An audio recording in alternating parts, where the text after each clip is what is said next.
Bonjour à tous, bienvenue dans le calepin des savoirs 4.4 intitulé La relation entre deux angles. Alors aujourd'hui, nous allons voir la première partie qui va porter sur les triangles et sur les angles déterminés par deux droites sécantes. Ici, on voit la section isométrie. Donc, ce n'est pas une section à laquelle on va porter attention. Je vais vous demander plutôt de descendre et de souligner le premier titre qui est les triangles. Et ensuite, le deuxième titre va être les angles déterminés par deux droites sécantes. On va numéroter ces deux sections-là. La première section de triangle, on va lui donner le numéro 2. Et la deuxième section, nous allons lui donner le numéro 3. Donc, on va changer de crayon surligneur. Puis, on va commencer nos notes. Alors, les triangles. Comme nous avons vu en classe, la somme des mesures des angles intérieurs d'un triangle est de 180 degrés. J'ai déjà mesuré avant et je peux vous dire que l'angle A mesure 88 degrés, l'angle B mesure 43 degrés et l'angle C mesure 49 degrés. Donc ici, si je fais le total de ces trois angles, la mesure de l'angle A ici 88, plus la mesure de l'angle B 43 degrés, plus la mesure de l'angle C 49 degrés, j'arrive à un total de 180 degrés. Ce qui veut dire que peu importe le triangle qu'on va avoir, lorsque nous allons additionner les mesures des angles intérieurs, nous allons toujours obtenir un total de 180 degrés. C'est ce que ça nous dit, ce théorème-là. Ensuite, les angles déterminés par deux droites sécantes. Bon, est-ce qu'on se rappelle ici, une sécante, c'est quoi? On l'avait vu en classe.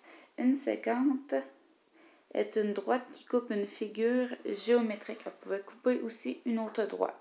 On va dire que deux droites sécantes, dans le fond, ça va être deux droites qui se croisent. Puis ici, lorsqu'on a deux droites qui se croisent, elles ne se coupent qu'en un seul point. Lorsqu'elles se croisent, comme sur l'image qu'on retrouve ici, on dit que des deux droites sécantes vont former deux paires d'angles qu'on appelle opposés par le sommet. Puis on dit aussi que les angles opposés par le sommet sont isométriques. Bon, là, il y a beaucoup d'informations ici. Qu'est-ce que ça veut dire opposé par le sommet? Mais si je regarde, j'ai mon sommet qui est ici opposé, mais ça veut dire, on va venir le rajouter. Opposé veut dire ici, ça va être de l'autre côté. Donc, mes angles sont de l'autre côté de mon sommet. Puis c'est quoi ici quand on dit les angles opposés par le sommet sont isométriques? Isométrique, ça veut tout simplement dire qu'ils ont la même mesure. On va regarder ce qu'on a par rapport au petit dessin. On dit que les angles 1 et 3 sont opposés par le sommet. Mais si je regarde justement en rose, j'ai l'angle 1 qui est ici et j'ai l'angle 3. Ils sont les deux, un en face de l'autre. Vu qu'ils sont en face de l'autre, ça n'a pas le choix. Mes mesures, ça va être exactement les mêmes. Même principe. J'ai l'angle 2 et l'angle 4. Ces deux angles-là sont un ici en face de l'autre. Et mes angles ont les mêmes mesures. On peut dire qu'ils sont isométriques. Remarquez sur le dessin, on va symboliser que nos angles ont la même mesure par une petite barre ou deux petites barres pour les différencier. Donc, 1 et 3 ont la même mesure, 2 et 4 ont la même mesure. Ici, ce n'est pas spécifié les mesures, par exemple. Nous sommes à la page 49 du calepin des savoirs 4.4. Si je m'en vais ensuite aux angles complémentaires. Donc, ça, c'est un autre lien qu'on peut établir avec les angles. Les angles peuvent être adjacents et complémentaires ou peuvent être tout simplement les angles complémentaires. Qu'est-ce que ça veut dire des angles complémentaires? Ça veut dire qu'on a deux angles, puis que quand on fait le total de la mesure des angles, donc la somme de la mesure des angles, on obtient 90 degrés. Je regarde ici dans mon dessin, j'ai l'angle ADB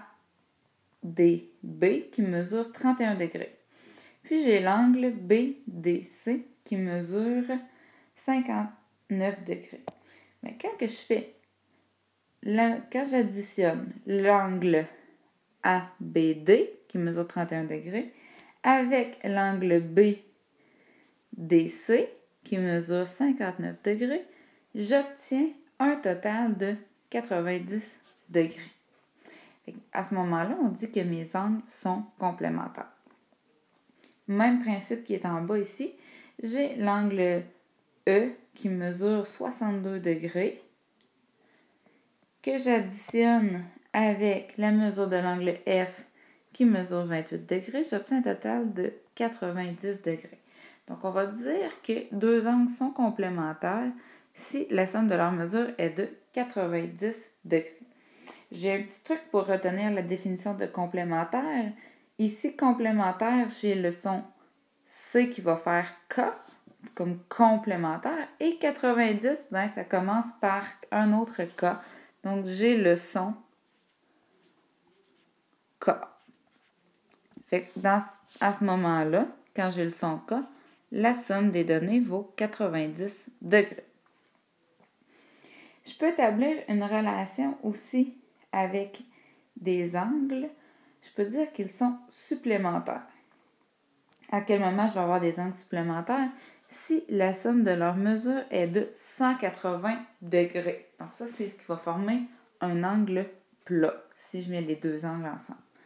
Un peu comme tantôt, j'ai deux angles qui sont adjacents. J'ai l'angle ADB et l'angle BDC. Si je regarde l'angle ADB, ici, cet angle-là mesure 142 degrés. Et j'ai l'angle BDC. C'est un angle qui mesure 38 degrés. Et quand j'additionne ces deux angles-là, bien, la mesure des deux angles, ça donne 180 degrés. Un petit peu plus bas, j'ai l'angle E qui mesure 120 degrés. J'additionne à cet angle-là la mesure de l'angle F qui est de 60 degrés. Et j'obtiens un total de 180 degrés. Donc, quand j'ai deux angles qui soient adjacents ou non, puis que leur total donne 180 degrés, j'appelle ça des angles supplémentaires. Comme tantôt, j'ai un petit truc pour retenir. Supplémentaire, si on regarde, ça commence par la lettre S, donc ça fait le son S. Et 180, ça fait encore le son S. Donc, lorsque j'ai deux angles, dont la somme mesure 180 degrés, je vais dire que ce sont des angles supplémentaires. Alors, c'était les notes sur les angles.